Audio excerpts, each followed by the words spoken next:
काही वर्षापूर्वी नासाच्या परग्रहावरील बुद्धिमान जीवनाशी असणाऱ्या निगडीत गुप्त बातम्या या प्रकल्पाचे प्रमुख म्हणजे केंट क्लुरस यांची मी तुम्हाला गोष्ट सांगणार आहे.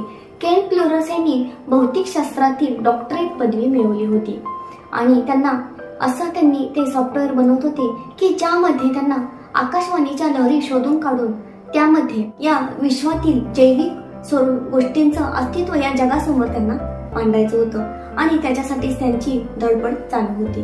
पण केंट क्लुरस हे एका शारीरिक पीडेने ग्रस्त होते. त्यांना अर्धशिशेचा त्रास होता का किंवा त्यांना संधिवाताचा त्रास होता का? तर नाही. केंट क्लुरस हे एक अंध व्यक्ती आहेत. हो, हे अविश्वसनीय आहे ना, पण हे खरंच आहे. केंट क्लुरस हे अंध व्यक्ती आहे आणि त्याच्याकडे बघण्याचा दृष्टिकोन म्हणजे एक क्षुल्लक पीडा आणि एक क्षुल्लक गैरसोय या दृष्टिकोनातूनच ते बघतात.